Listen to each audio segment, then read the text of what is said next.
같은데 그 전부터 거리의 신학자로 불리시기도 하고요. 그리고 생명평화마당 당금대표를 역임하시면서 저희와는 또 작은교회 한마당 행사로 많이 또 친숙하신 분이죠.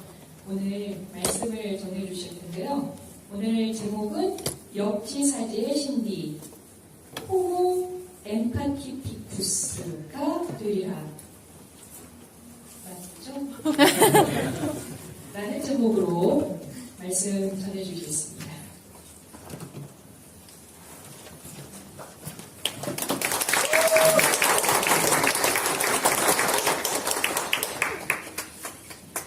이명희 집사님하고는 CBS 방송에서 대담을 했는데 돈을 갖고 들으니까 여기가 CBS 방송국인지 아니면 교회인지 잘 모르는 정도였습니다.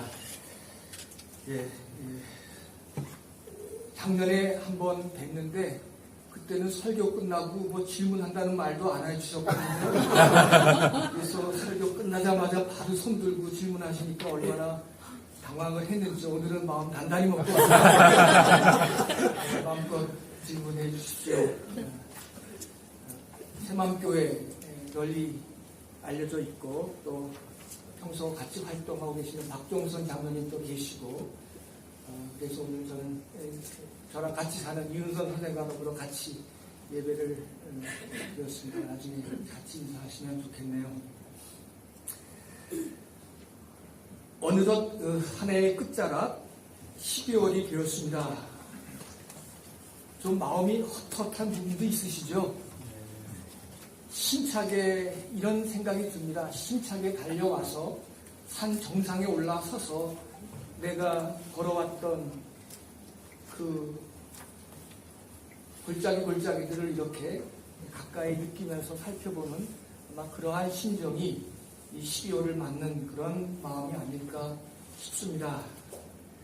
그렇지만 이 시기에 성탄절을 기릴 수 있다는 것은 저희 교인들에게는 기쁨이요 축복입니다. 한 해의 끝에서 새 아기의 출생을 생각하며 우리는 새로운 시작을 꿈꿀 수 있기 때문입니다. 그렇기에 12월은 기독교 신앙을 지닌 우리에게는 끝이 아니라 새로운 출발의 절기이기도 합니다. 이 경우 새로운 출발은 한 개인만이 아니라 세상, 우리 시대를 전혀 달리 희망하는 일이기도 하겠습니다. 과거 이스라엘 민족이 정의가 꽃피는 새로운 세상을 바라듯이 이제 3.1 독립선언 100년을 앞둔 이 시점에서 2018년의 성탄이 대림의 절기가 한반도에게 이 땅에 평화의 새로운 기운을 가져다 줄 것을 간절히 바라기에 더욱더 2018년 오늘의 성탄의 절기가 우리에게 뜻깊습니다. 2019년 대림절을 맞아서 저는 예레미야서를 택했습니다. 흔히 대림절과 성탄의 본문으로 구약성서 중 이사야서를 단걸로 그렇게 읽고 의미를 새깁니다. 그렇지만 이사야가 그랬듯이 예레미야도 메시아 탄생의 약속을 우리 인류에게 남겼습니다. 하지만 그의 약속이 남다른 것은 유대 땅의 멸망을 예견하며 슬픔을 가슴에 품은 채로 이 메시아 탄생의 예고를 선포했던 까닭입니다. 자기 조국 유대 땅의 멸망을 예견하며 오늘의 이야기를 한 것입니다. 그래서 그는 눈물의 예언자로 알려져 있습니다. 자기 조국에 절망하면서 선포한 그의 메시아 탄생 약속이 우리들 가슴에 그렇게 크게 남습니다. 우리가 잊지 못한 오늘의 본문 앞선 부분에 의하면 북왕국 이스라엘은 이미 멸망했습니다. 이들이 망한 것을 보고도 남왕국 유다는 하늘을 향해 새로운 마음을 열지 않고 여전히 주변 강대국들의 하수인 역할을 자초하며 거짓 평화에 안주하고 있었습니다. 유대 땅 전체가 거짓 투성이로 변한 것을 예레미야는 아프게 지적했고, 돌이키지 않는 백성들, 정치가들에게 절망했기에 그는 남왕국 유다 역시 멸망할 것을 선포했고, 그래서 그는 자기 백성들로부터 죽일 놈이라는 소리를 들어야 했습니다. 예레미야의 메시아 탄생 약속은 이런 정황에서 선포된 것을 우리가 주목할 일입니다. 하늘을 잊어버린 사람들에게 항시 오늘의 안주는 내일의 평화보다 소중합니다. 그들은 거짓 선지자들의 위로에 환호했고 민족의 미래를 고민치 않았습니다. 북이스라엘의 멸망을 보았건만 그들은 그것이 자기들의 운명이라 여기지 않았습니다. 주변 강대국들의 품에 안겨 그들 눈치 살피는 외교적 처사에 능하기만 한다면 자기들의 운명이 북이스라엘과는 다를 것이라고 그렇게 믿고 그들은 살았습니다. 그럴수록 예레미야는 가짜 뉴스를 만들어 회자시키는 성전, 그의 몰락을 예고했으며 백성들에게 거짓 위로를 주는 성직자들과 맞서 싸워야만 했습니다. 이 일이 너무 힘겹고 외로웠기에 예레미야는 홀로 기도할 때마다 이제 이 역할을 그만하게 해달라며 하늘에 소리친 적도 많았습니다. 하지만 예언자란 자신의 소리가 아니라 하늘 소리를 내는 자였기에 그는 죽일 놈이라는 자기 운명을 받아들였습니다. 예레미야 같은 사람이 역사상 존재했다는 것이 우리가 하나님을 믿을 수 있는 이유입니다. 바람의 존재는 나뭇가지 흔들리는 것을 통해서만 우리가 알 수 있지 않습니까? 바로 예레미야의 존재는 하나님의 계심을 우리가 믿을 수 있는 근거입니다. 예레미야의 메시아 탄생 약속은 이런 정황에서 생겼습니다.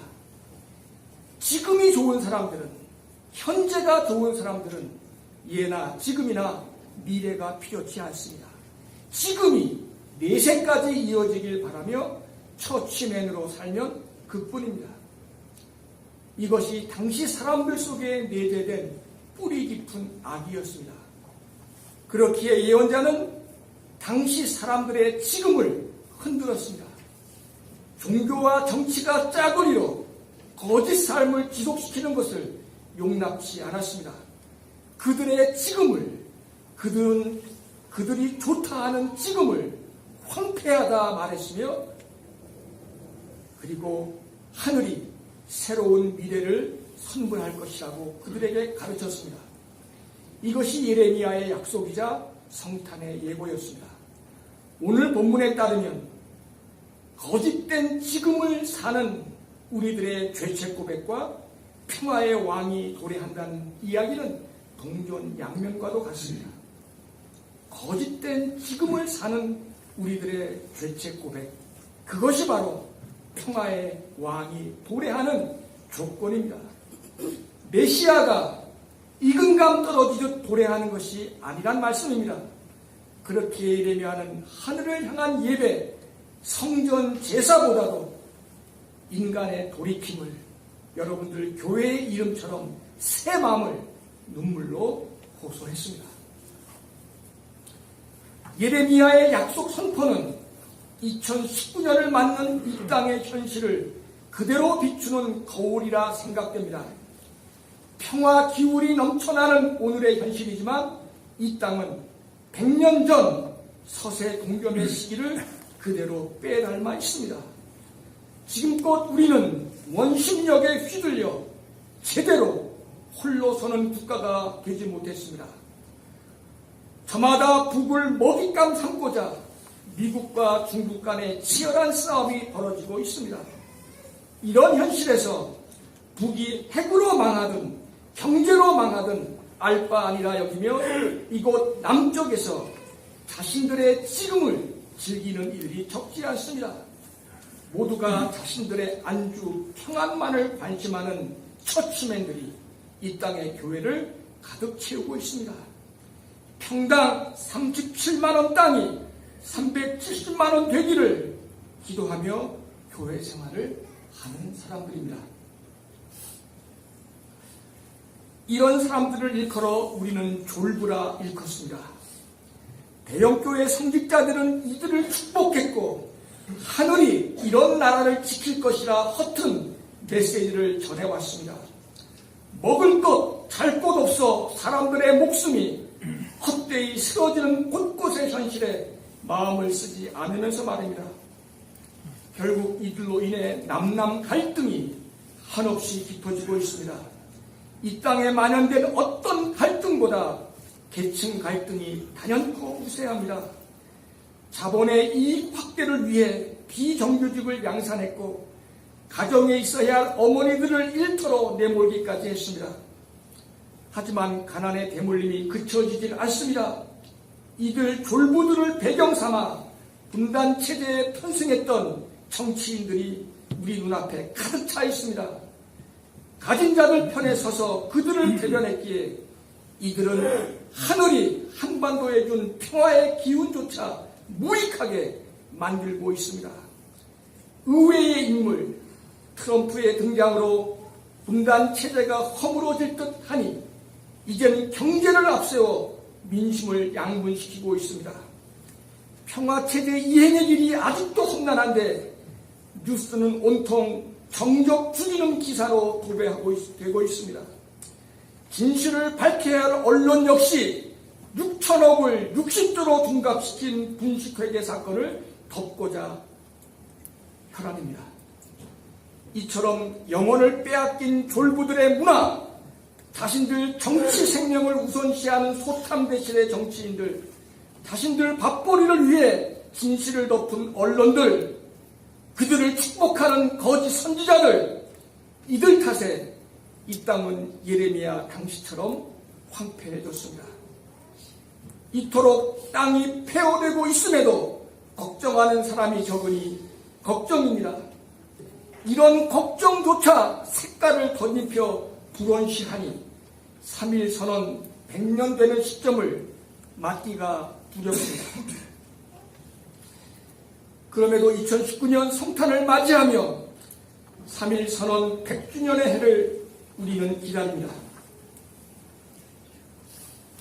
누구도 예기치 못한 공감의 사회, 홀로 슬프거나 외롭지 않은 나라, 우는 자와 함께 울라 가르치며 그렇게 하는 교회를 간절히 소망합니다. 오늘의 기도처럼 말이죠. 황폐한 땅이지만 다윗의 그루터기에서 새싹이 나서 새로운 미래가 탄생되듯 함께 예배하는 우리들 마음 역시 새 아기를 탄생시키는 그루터기가 되었으면 좋겠습니다.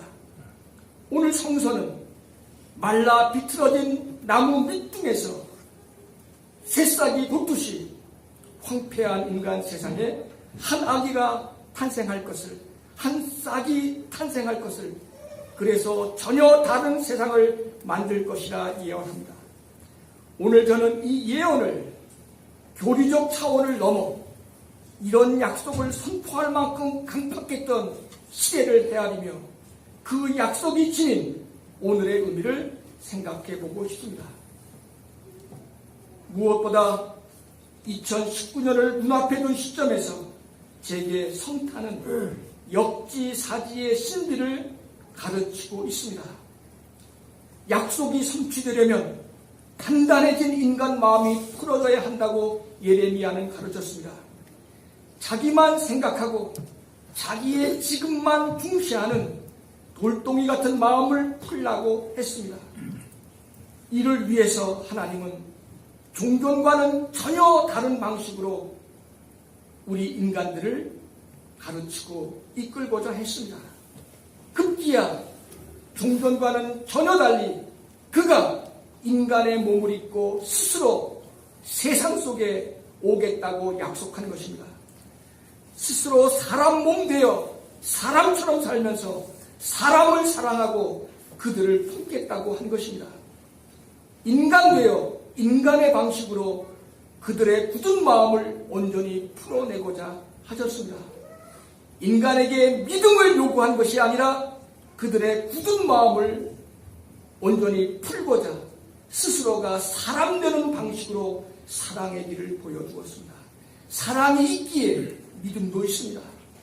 사람에게 사랑을 가르칠 목적에서입니다. 우리말의 사람과 사랑의 관계도 이와 비슷합니다. 사람은 사랑으로만 완성됩니다. 미움이 완성되는 길은 미움이 이음으로 변해야만 가능합니다. 사람은 사랑으로만 완성됩니다.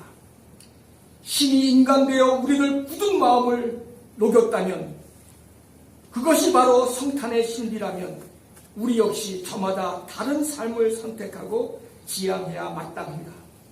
이 땅에 사나 난민된 예멘 사람처럼 남에 사나 북의 입장이 되어 건강하나 그를 잃은 사람의 상태로서 젊었으나 노인의 처지에서 남자이나 여성의 시각에서 목사지만 신도의 자리에서 역지사지 해보는 것입니다. 이런 과정에서만 서로 간에 통할 이치를 얻고 그것을 찾을 수 있습니다.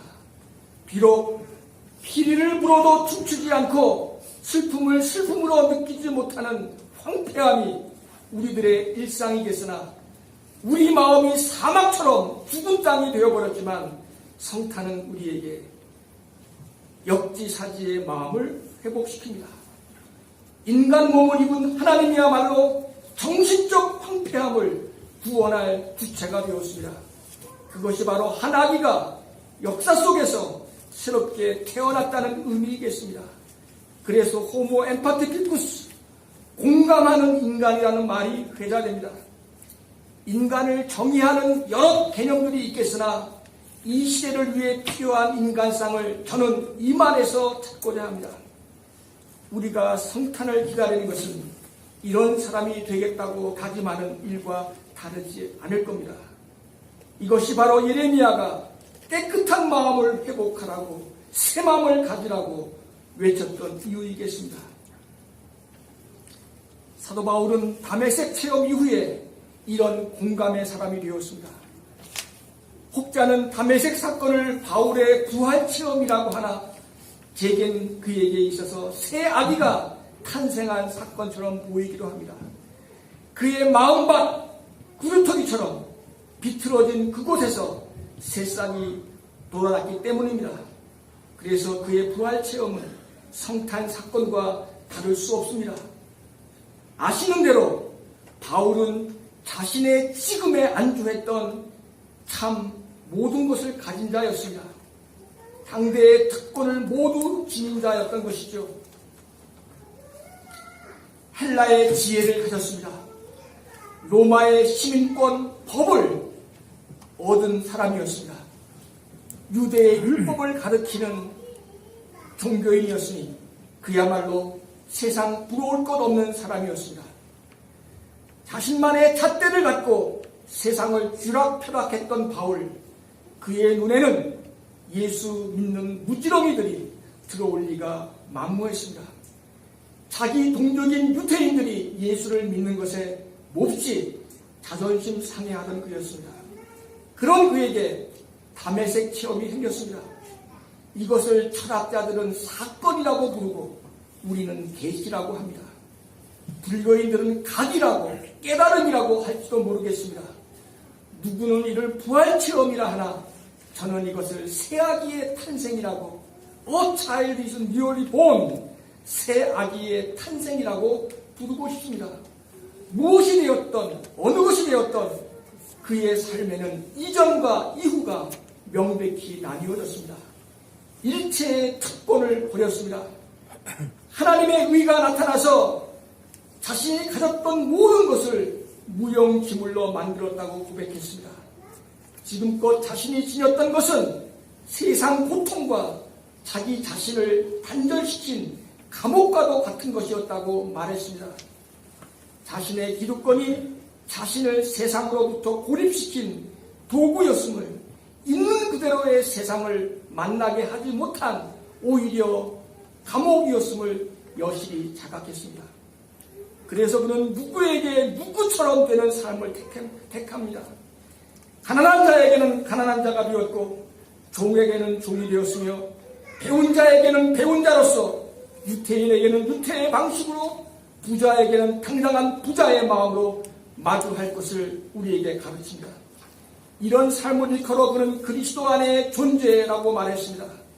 이것이 바로 성서가 말한 그리스도인의 자유이겠습니다. 이로써 바울은 로마 제국에 거주했으나 그와는 전혀 다른 삶을 살아냈습니다. 하나님의 의라고 하는 체제 밖의 사유를 갖고 제국 로마를 넘어서고자 했습니다. 바울이 교회를 세운 것도 이런 삶을 유지, 존속시키기 위함입니다. 오늘 우리 교회도 이런 선상에서 존재할 이유가 있겠지요. 최근 한겨레 기자 조연이 쓴 우리는 다르게 살기로 했다는 책이 이저곳에서 널리 읽히고 회자되고 있습니다. 세상 안에서 세상 밖을 사는 공동체들의 이야기가 국내외의 경우가 많이 소개되어 있습니다. 홀로는 외롭고 같이는 불편하나, 혼자 살기는 외롭고 더불어 함께하는 것은 불편하나, 그래도 더불어 사는 삶을 택한 사람들의 이야기를 우리에게 많이 소개합니다. 바로 이런 삶이야말로 공감력 없이는 우리 모두가 호모 엠파티쿠스가 되지 않고서는 유지되기 어려운 기적들입니다.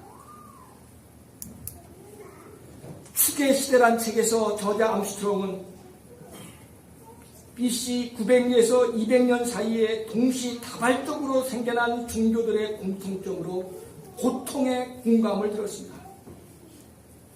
고통의 공감. 이것이 바로 축의 시대의 종교들의 공통의 입장이라는 것입니다. 저자는 예레미야 선지자를 누구보다 공감의 사람이라 보았고 그의 연장선상에서 예수를 이해했습니다.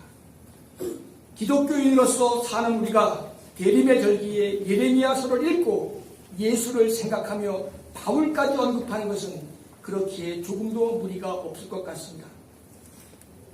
21세기를 한참 지나고 있으나 진화를 말하고 4차원 시대를 언급하고 있지만 아직 인류의 정신 상태는 기원전 900년에 생겨난 지금으로부터 3000년 전에 추계의 종교들의 통찰을 아직 넘어서지 못하고 있습니다. 그런 의미에서 우리 인류는 만약 우리 시대의 종교들 간에 선의의 경쟁이 있다면 누가 더 고통과 공감하는 영성을 더 많이 소유하고 펼칠 것인가, 이 여부에 달려 있겠습니다. 기독교에게서 이를 기대하는 사람이 점점 줄어들고 있습니다. 기독교가 우리 시대의 적폐가 된 탓입니다. 100년 전 민족 대표로서 독립선언서를 쓰고 읽었던 절반의 기독교인들 17명, 그리고 동학, 그리고 불교도 우리의 선열들, 그들 영전 앞에 부끄럽지 않게 서기 위해서라도 돌짝박 같은 우리 마음속에서 새 아기를 탄생시켜야 할 것입니다. 오늘 우리가 예레미야서를 읽고 바울 이야기를 나눈 것도 바로 이를 위함입니다. 우리 자신 속에서 예레미야가 말한 대로 마음을 돌이키는 것, 그것은 우리 마음속에 예수를, 아기를 새롭게 탄생하는 일밖에 없습니다. 신이 인간이 되는 방식으로 사람을 사랑하는 길을 우리에게 알려주었습니다. 역지사지의 신비, 그것이 이 성탄의 절기에 우리가 가져야 될 새로운 마음이 아니겠는가 싶습니다.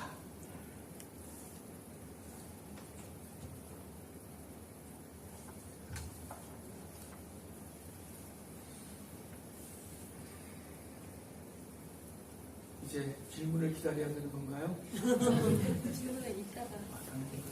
지난번에는 바로 질문해서